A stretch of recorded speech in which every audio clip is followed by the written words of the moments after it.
good? Alright. What's going on, everyone? My name is Steven.MPG, and I'm going to be talking about how America is the land of unequal opportunity.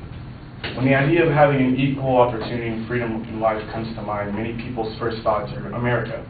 Around the world, people distinguish this nation for the concept of coming in with little or nothing and making yourself successful like a rags to riches story.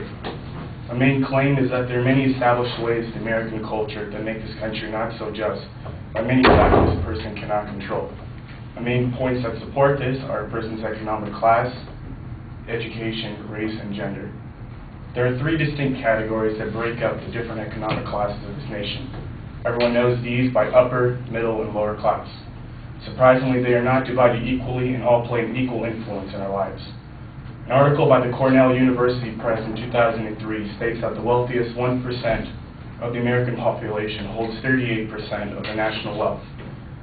That is, they own well over 1/3 of all the consumer durables, such as houses, cars, and stereos, and financial assets such as stocks, bonds, properties, and saving accounts.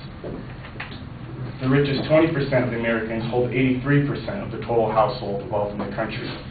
This just shows how much of an upper hand they have. According to Laura DeAndrea Tyson, an author of Business Week, the poverty rate had increased in 2004 for the 4th year in a row, and 37 million Americans, which is 12.7% of the population, were living in poverty. That's 4 million more than in 2001, despite the 3 years of economic recovery. With the gap of the higher and lower class expanding every year, it is becoming harder and harder for a person to become successful. With all of us being in college now, we all realize how important it is these days to get a further education. You've got to understand that our desire to continue our education was pressed on through our parents, the atmosphere we were brought up in our past years in secondary schooling. This brings me to my next point, that a person's education is based upon what school they go to and their family's income. According to College Board, the average score of a student whose family's income is over $100,000 annually will score around an 1130 on an SAT scale of 400 to 1600.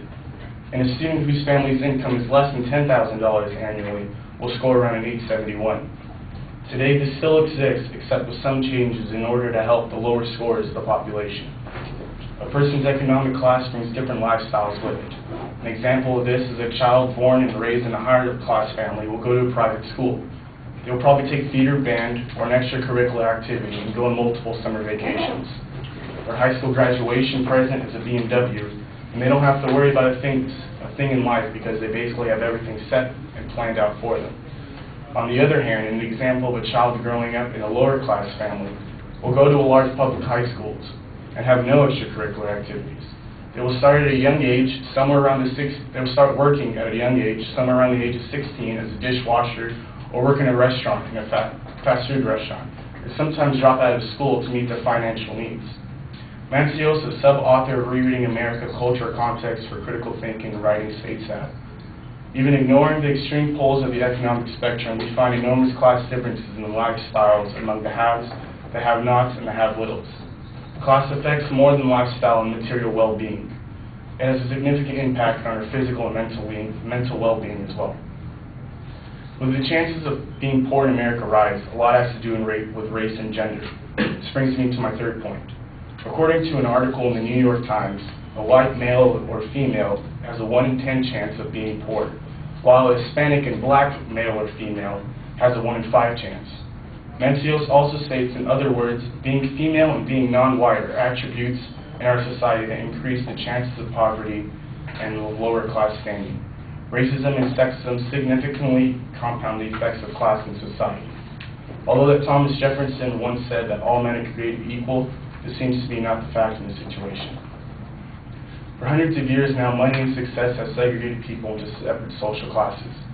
The American culture has come to a point where this issue does not have to be said, but are just known. Many people have the idea that if you work hard, then you'll become successful.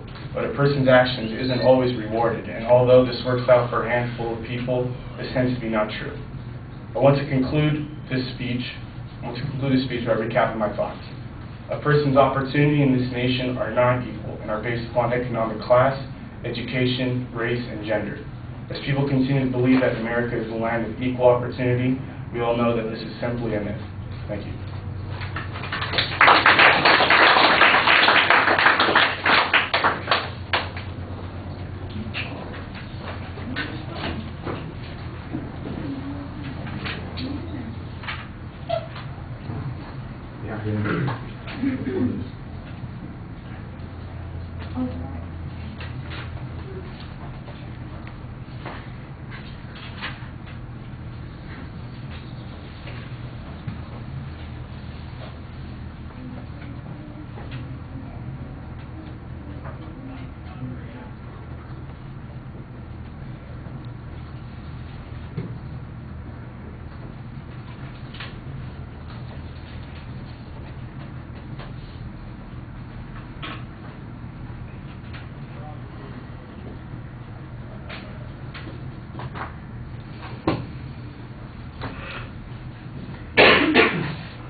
All right, the introduction sounds clearer as to what your position is than your proposition actually does. Your proposition has that negative phrasing in it, so that's a little complicated.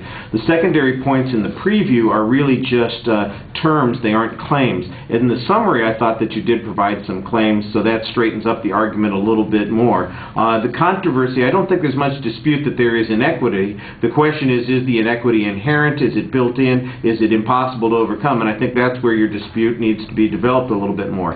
You have good internal signposts as you're going from the secondary claims to the next secondary claim. You had some good statistical evidence on the distribution of wealth and some information about the SAT scores and the impact that it can have on poverty or that poverty has on people's lifestyles and the scores, for instance. I thought that there was some good data there. The information that's missing is the information that people from lower economic categories are unable to break into those, or that they're systematically excluded. There's no doubt that there is a strange distribution of resources, but is that strange distribution of resources a result of something that's inherent in the system? I think that's where there needs to be a lot more development there. Otherwise, you're just describing what is. I don't think anybody fails to recognize that there are people who are really rich and people who are really poor and people who have hard times as a consequence of either one of those situations. So, does that mean that people are trapped into that situation? That's the argument, I think, that you're trying to make. I thought you had pretty good audience contact. On the third point, when you did get to that third point, I think that you didn't really have a very clear declarative statement. We know what the subject is. It's a position about the country having some racist or sexist barriers that are preventing people from advancing. And I think that you need to show, for instance, that women and ethnic groups are prohibited from, or they are unable to move up into the different classes that you're talking about. And I didn't really get a lot of data on that. I just got some polemic type discussion from authorities, and I think you need to have something a little bit more substantive than that. All right, thank you.